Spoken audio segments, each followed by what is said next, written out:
Hello, everyone. My name is Francisca. I'm originally from Chile, and today I'm here to talk about an economic approach that it's very helpful for me, and I want to share this perspective with you. Okay.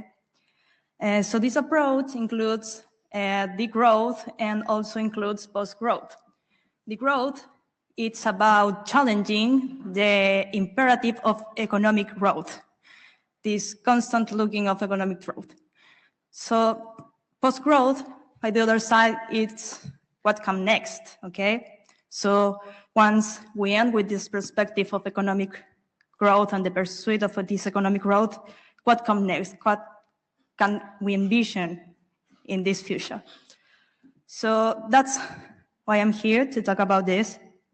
And I'm also going to connect how feminist is related to this, and putting in another way how the growth can not exist without the feminist perspective. And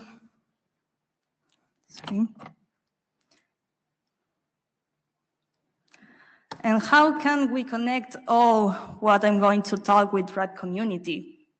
The thing is that regardless of where you contribute to society, well-being of people and the planet should always be the foundation of all our efforts, not the pursuit of profit.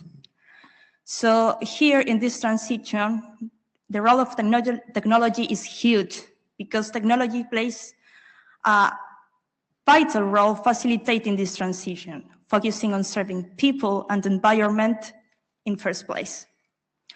So this presentation is an invitation to decolonize our view of how we see economic development and explore new paths that can truly succeed, because we are on an emergency and this ecological crisis requires a radical policy response. So in an age of ecological collapse, we urgently need to question the logic of capitalism. And there are some key issues with the current economic model. One is that it's based on endless accumulation of capital. And this accumulation of capital, it's a story that never ends. There's no future where economists or politicians would say, okay, we have enough stuff, we have enough money. That's not going to happen. So growth should continue forever.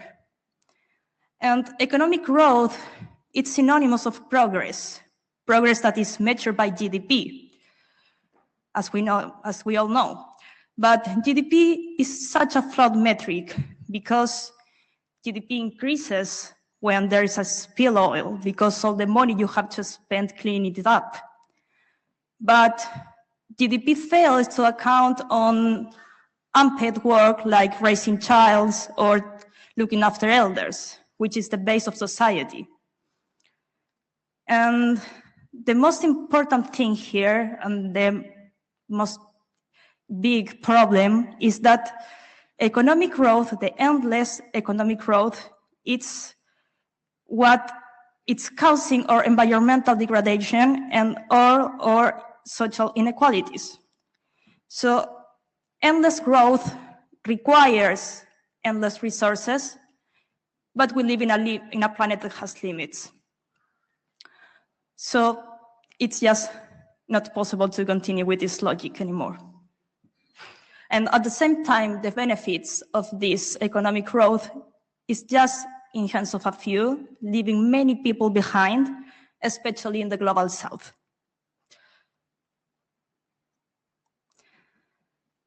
So the endless growth story has failed us.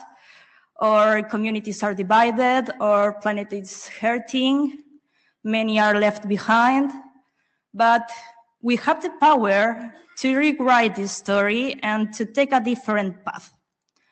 So degrowth is the beginning of all. Degrowth, it's a radical shift that challenges the obsession with more and asks us to slow down, to reflect, and to let go what it isn't serving us. it's not about the scarcity, but it's about making a space for what truly matters. So in first place, Degrowth challenged the economic growth imperative and redefined success by prioritizing quality of life and ecological sustainability over economic growth. All economical and political effort should be aimed to enhance these conditions. And in order to achieve these objectives, it's necessary an equitable downscaling of the economy. We must put an end to everything that does not serve us as for our well-being and for the health of the planet. So this involves reducing production and consumption by ending practices like, just to give a few examples, such as planned obsolescence, fast fashion, fossil fuels, or harmful advertising. So it's not about ending all the industries, all the markets. It's about ending what is not serving a purpose for us. So once we end with this endless growth imperative, we can start thinking about what is a post-growth society. So a post-growth society is one in which prosperity is redefined, as I said before, because now success is measured by well-being, by community, by harmony with the planet, prioritizing care and connection over wealth. In a post-growth society, global ecological justice is achieved, transforming this material consumption, transforming the metabolism of the economy, reduces the harm, the ecological harm. And this will ensure that there is climate justice for all and not displacing problems to the global south. This is very important because we're talking about justice for all. So it should not be displacing problems over there. And in a post-growth society, social justice is consolidated because the imperial mode of living, which is based on extraction and appropriation, is replaced for a solidarity-based one. So this new approach fosters sustainable lifestyles. And finally, institutions and infrastructures are redesigned because they are not dependent on growth anymore. So they are promoting equity, sustainability, and a good life for everyone. How can we connect all of this with feminism? So it's important to make clear that Degrowth is about a good life for all. So in order to achieve this, it's necessary to transform our social and economical structures to ensure stability and democracy, because we want a good life for all. So Degrowth is not only a critique of growth itself, and it's not only tackling environmental issues, but Degrowth challenges interconnected systems of oppression, including all exploitative relationships such as patriarchy, imperialism, neocolonialism, racism, and so on. So the feminist perspective here, it's not a consequence, but it's not a goal, but it's just a consequence, because Degrowth wants to end with all forms of oppression.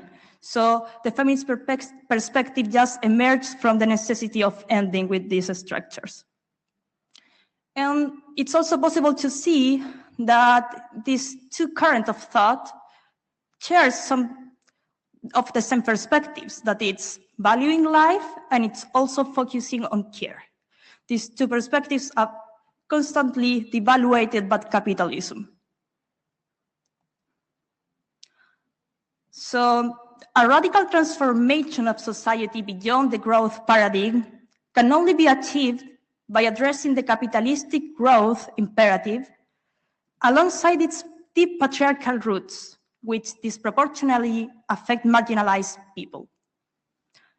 So Degrowth aims for a systematic transformation that confronts not only environmental issues, but also the social and economic injustices perpetuated by all systems of operation.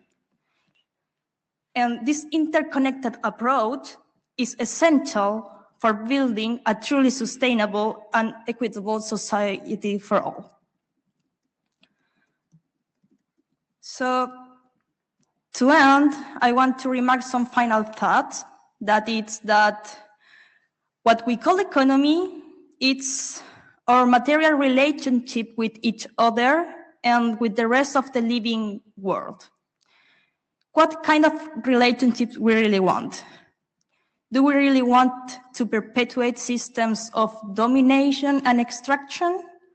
Or do we want to build an economy based on reciprocity and care, where people create useful goods and services, where people are fairly compensated, where innovations make longer-lasting products, reduce ecological impact, lighten labor, and also improve our well-being?